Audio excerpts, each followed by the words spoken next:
Bonjour à tous et bienvenue sur Nyon Région Télévision pour un nouveau rendez-vous sportif. Nous parlerons rugby parce que c'est bientôt la reprise et puis football tout à l'heure avec deux invités sur ce plateau. On va tout d'abord s'intéresser à la course à pied puisqu'il a fait beau et chaud en cette fin d'été. Une météo favorable qui a contribué au succès des différentes manifestations populaires organisées dans la région. On vous avait parlé du triathlon d'Aubonne la semaine dernière. On revient aujourd'hui sur la 3e édition de la Romande Energy Run. Joël Brunner s'est rendu sur place.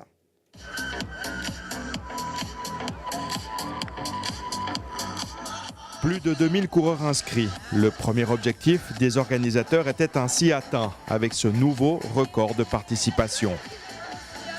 Et la plupart d'entre eux étaient au départ d'Alamand, le semi-marathon.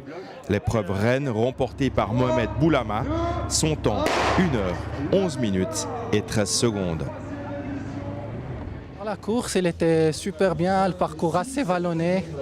Pour un entraînement, c'est top. Il y a du montée, il y a de la descente. Je me suis fixé à faire 1h10 pour mon entraînement sur 21 km.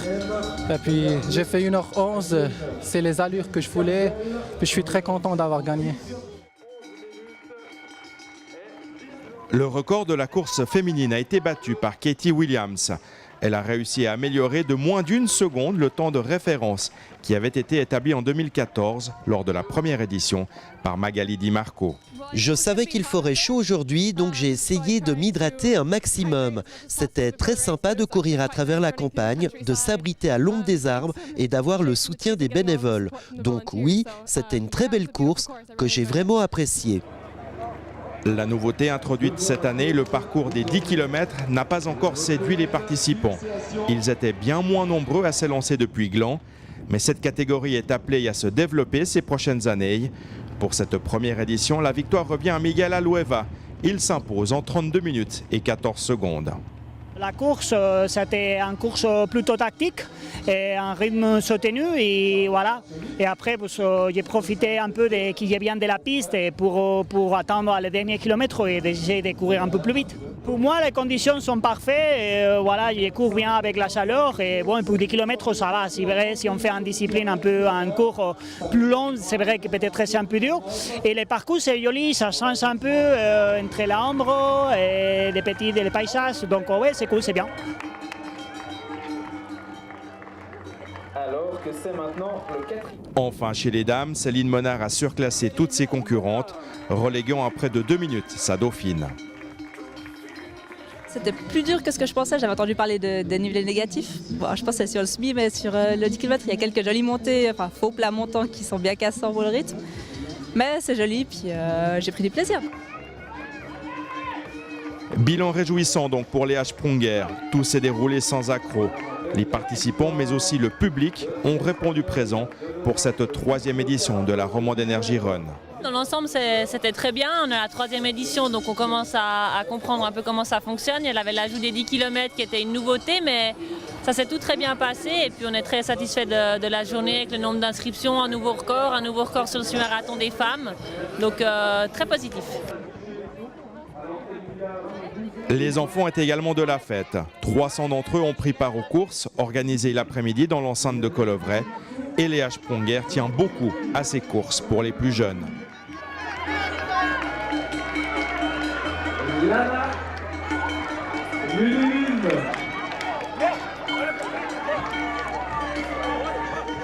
Oui, pour moi, c'est très important. Les enfants, c'est le cœur c'est le futur.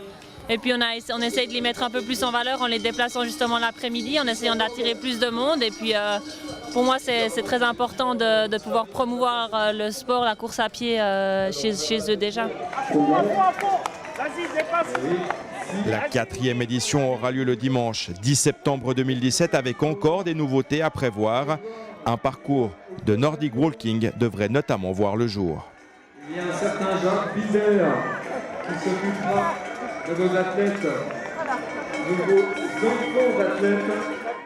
On va parler foot dans un instant avec Gérard Fontobel, le président central de l'association cantonale vaudoise qui est présent sur ce plateau. Mais place au rugby tout d'abord puisque c'est la reprise. Philippe Karst, manager d'Union Rugby Club. Ça y est, les vacances sont terminées? Bonjour. Oui, les vacances sont terminées. On redémarre la saison. Là. Bon, on le rappelle, vous êtes champion en titre. Le plateau s'en rappelle également, puisque vous étiez venu fêter ce plateau, sur ce plateau le titre. Vous avez bien profité, je dirais, de le fêter justement parce que finalement, c'est quand même l'aboutissement d'un travail et ça fait aussi partie finalement du travail que de profiter, de savourer de ces instants. On en a bien profité. Ça, bon, je vous fais confiance pour ça. Ça faisait 8 ans qu'on attendait un titre, donc c'est vrai que c'était une grande délivrance, mais on est vite passé à autre chose et à la nouvelle saison. Qu'est-ce que ça représente pour le club, un titre de champion? Ça représente en l'occurrence des années de travail, d'efforts, du comité, mais aussi des joueurs, et puis une récompense. Et puis ça représente aussi, je pense on était sur la bonne voie depuis quelques années sur notre façon de s'entraîner, de gérer les compétitions et de notre état d'esprit sur lequel on n'a pas varié depuis les années malgré quelques échecs en demi ou finale, comme quoi on avait raison de maintenir ce qu'on avait décidé. Alors du coup, pour cette saison, il y aura forcément des attentes. Il faut faire au moins aussi bien. Il faut faire, c'est l'objectif, faire au moins aussi bien. Ça va être difficile parce que forcément, on va être l'équipe à battre, en un mot ou deux mots, je ne sais pas, mais on va être l'équipe à battre tout au long de la saison. C'est toujours difficile de redémarrer une saison après un titre. 2008, après 2008, on a eu un gros trou à vide. Il semblerait que cette année, ça ne soit pas le cas. Les joueurs ont vite fait le tour de la question et sont vite concentrés sur la nouvelle saison à faire. Ils travaillent déjà depuis la mi-août, le 15 août, avec beaucoup d'entraînement. Donc on va se concentrer maintenant sur un nouveau titre et essayer d'obtenir. Parce que ça va être dur. Ouais, alors, faire aussi bien, ça veut dire effectivement le titre. Faire mieux, ce serait de faire le doublé avec la coupe encore. Ce serait faire le doublé avec la coupe, oui. Mais déjà faire. C'est un objectif quand même, ou bien vous dites simplement déjà au moins le titre, ce serait déjà bien? Au moins le titre, ce serait déjà bien. Non, c'est clair que c'est un objectif. Si on participe à la coupe comme au championnat, c'est pour gagner. Si c'est pour se dire on ne le fait pas, ça ne sert à rien de perdre des week-ends à le faire. C'est un objectif, c'est un objectif d'essayer de faire le doublé quand même. Est-ce qu'il y a eu beaucoup de changements dans cette équipe par rapport à la saison dernière? Assez peu, et on a eu quelques départs, notamment de quelques joueurs dus à l'âge. Quelques joueurs qui avaient fait le titre 2008, qui ont refait le titre 2016 et qui ont un certain âge vont lever gentiment le pied. On a la chance d'être un club avec beaucoup de jeunes et avec ses avantages, c'est d'avoir une jeunesse issue du centre de formation de Nyon, mais qui sont étudiants, donc qui partent faire leurs études à l'étranger, qui partent faire leur armée, donc il faut gérer ces départs. On a des arrivées aussi de juniors de U18 qui sont en train d'arriver avec de très belles surprises. On les a vus lors d'un entraînement amical contre Geplo la semaine dernière. Donc il y a toujours un peu de mouvement au début de saison. Oui. Premier match de championnat, c'est donc ce dimanche à Colovray contre Avuzy. Donc j'imagine que vous attendez que le public réponde présent pour on va dire, honorer le champion en titre. Ce serait bien. On serait ravis qu'il y ait du monde, surtout que ça va se faire dans des bonnes conditions. On a été très suivis entre la finale et demi-finale, finale et même pendant la coupure estivale. On espère que l'engouement va continuer. De manière plus large, Philippe Karst, le rugby était présent aux Jeux Olympiques de Rio. C'était le rugby à 7. Est-ce que c'est une bonne vitrine pour le sport? Est-ce que ça peut, comme on le dit à chaque fois dans ces cas-là, susciter des vocations et amener de nouveaux joueurs, de nouveaux jeunes joueurs à pratiquer ce sport? Indéniablement, oui, ça va être une belle publicité pour le rugby. C'est un autre jeu, le rugby à 7. Ça va créer de toute façon des envies de jouer au ballon ovale, ça c'est clair. Le rugby à 7 est plus télégénique en plus, c'est plus rapide, ça se passe mieux à la télé. Je pense pour ça qu'ils ont choisi le rugby à 7. On espère que ça va nous attirer du monde, ça c'est sûr. Philippe Karst, vous restez avec nous parce que vous allez également intervenir dans cette discussion que l'on va avoir avec Gérard Fontobel, président central de l'association cantonale vaudoise de football. Bienvenue sur ce plateau, Gérard.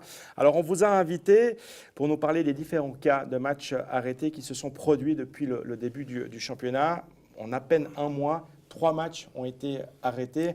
On va rentrer dans le détail tout à l'heure, mais de manière globale, est-ce que ça vous inquiète, cette situation ? Oui, bien sûr, ça m'inquiète parce que c'est pas normal déjà. On doit respecter les lois du jeu, le sport, son sport favori. Et ces arrêts de match, c'est jamais une bonne publicité pour notre football d'État. Il faut aussi dire qu'à contrario, il y a quand même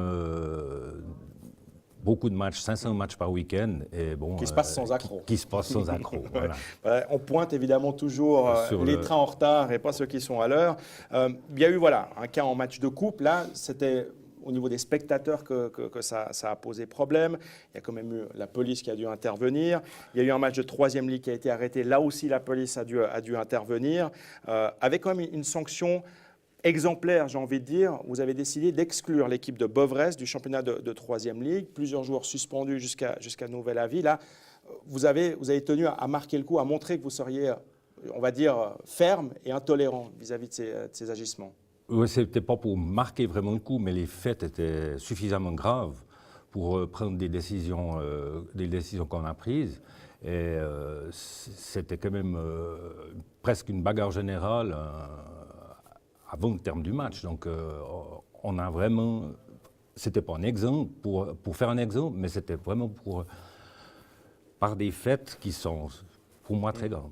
Est-ce que les arbitres, qui, par exemple, dans ce cas précis, a été menacé, insulté, pris à partie, est-ce que les arbitres, de manière générale, vous font part de leur inquiétude avant d'arbitrer certains matchs qu'on peut déjà anticiper comme étant chauds, potentiellement chauds? Oui, ils nous en font part, mais ils y vont toujours avec courage et puis en espérant que ça se passe bien.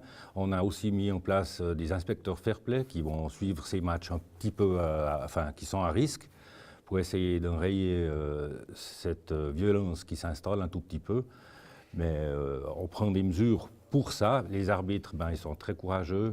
Ils ont aussi marqué le pas parce qu'ils n'ont pas voulu aller arbitrer tous les matchs du club de Bovresse le week-end passé parce qu'à force de se faire traiter de tous les noms d'oiseaux, ils en ont aussi un petit peu marre pour leur sport favori quand même aussi. Philippe Cars, quand vous entendez effectivement ce qui se passe dans le football, c'est vrai que au rugby, il y a finalement une règle d'or, c'est que justement on ne touche pas à l'arbitre. Et quand je dis on ne le touche pas, on ne l'insulte pas non plus. Il y a un respect de l'arbitre qui est énorme en rugby. C'est une des bases du sport. Alors ça vient peut-être aussi de la mentalité de notre sport, mais ça vient surtout, je pense, on en discutait tout à l'heure, mais aussi de la réglementation au sein des matchs et durant les matchs, où la moindre approche de l'arbitre, typiquement si on conteste une décision d'arbitre, on recule de 10 mètres. Et quand on voit l'énergie qu'il faut dépenser pour avancer de quelques mètres, généralement les joueurs font au mieux une fois durant le match, ils vont vite s'arrêter. L'arbitre est une personne vraiment intouchable durant le match. Est-ce que le football, Gérard, ne devrait pas finalement arriver à cela? Alors ce n'est pas l'ACVF qui va réussir à révolutionner tout cela. Évidemment, ça va se passer plus haut, vraiment dans les hautes instances du football. Mais est-ce qu'on ne devrait pas justement prendre des mesures et établir des règles pour que l'arbitre soit vraiment ultra protégé? Moi, je pense que c'est indispensable. Et l'exemple du rugby, vraiment, le foot doit s'en inspirer parce qu'on doit le respecter davantage. Il fait partie intégrante. Pour moi, il y a encore trop de footballeurs qui pensent qu'il y a d'un côté un arbitre et 2 équipes à 11 qui jouent sur un terrain de foot. Et donc, c'est 23 acteurs. Et comme au rugby, l'arbitre fait partie intégrante, à mon avis, du jeu. Ce qui n'est pas forcément le cas. On met toujours l'arbitre un peu à côté par rapport au rugby. On essaye d'éduquer les tout-petits quand ils commencent le foot, justement au respect de l'arbitre. Voilà, ça c'est la théorie. Dans la pratique, il suffit d'aller regarder un match de petits pour voir que c'est plus difficile. Et des fois, ça vient du bord du terrain, ça vient des parents. Donc il y a un véritable problème d'éducation à la base. Moi, je pense que c'est ça. C'est souvent les parents qui emmènent les choses au bord. On a des arbitres mini qui ont 14-15 ans et puis qui arbitrent des gamins qui ont 7, 8, 9. Et là, les parents qui croient qu'ils ont tous un futur Messi ou Ronaldo sur le terrain se prennent souvent à l'arbitre. Puis ce pauvre arbitre... Ou à l'entraîneur, c'est selon. Ou à l'entraîneur qui est souvent aussi jeune. Et puis c'est toujours difficile de répondre à un parent qui a 30 ans et puis quand on en a 14, 15 ou 16 quand on arbitre ou qu'on est entraîneur à 17, 18 ans. Mais comme on trouve... ils ont aussi de la peine à trouver les entraîneurs des clubs qui se donnent beaucoup de peine. Il y a des cours d'entraîneurs, les arbitres sont suivis, mais ils sont souvent seuls. On a beaucoup parlé de ces 3 cas là, qui sont arrivés vraiment coup sur coup en tout début de saison. Bah, voilà, depuis quelques jours, ça s'est un peu calmé. Est-ce que vous pensez quand même que peut-être il y a eu une prise de conscience de la part des clubs, des joueurs, de se dire, bah voilà, nous, c'est pas ce qu'on a envie de faire. On joue pour le plaisir et on n'a pas envie effectivement de faire parler de nous pour un fait tel que celui-là. J'espère que ça aura son effet, mais c'est toujours difficile à penser qu'il n'y aura rien sur les terrains pour le futur. Mais je pense quand même que les sanctions prises ont été disons, favorablement acceptées par les autres clubs aussi, qui disent peut-être vous avez fait un exemple, ce n'est pas un exemple, encore une fois je le dis, c'est vraiment une sanction. Et j'espère que ça portera ses fruits pour dire si on doit resanctionner encore une fois comme ça, on le fera. Merci beaucoup Gérard Fontobel. Pour terminer sur une note un peu plus légère, cette interview, les vendanges, c'est pour bientôt, ça se passe bien puisque vous êtes vigneron dans la région aussi. Oui, ça se présente très très bien, c'est beau, il y a encore un peu de maturité à faire, mais le raisin est très beau. Ce sera autour du 10 octobre, je pense. On aura un beau millésime ? Je pense. Bon, on se réjouit, on aura évidemment le temps avec vous et avec d'autres vignerons d'en parler sur ce plateau dans le cadre de l'information. Merci beaucoup Philippe Karst. Bon début de saison, bonne chance. On vous suivra évidemment, on sera fidèle au rendez-vous. Et puis Gérard Fontobel, on espère qu'on n'aura pas à vous inviter à nouveau sur ce plateau pour parler de ces problèmes-là, mais pour d'autres choses plus joyeuses et plus agréables. Et pour déguster, effectivement. Merci beaucoup messieurs, c'est la fin du sport. Je vous rappelle que si vous avez des manifestations à nous communiquer, des infos à nous transmettre, vous pouvez très bien le faire via notre page Facebook ou également via notre site internet nrtv.ch. Très belle suite de programmes à vous sur Nyon Région Télévision et à bientôt.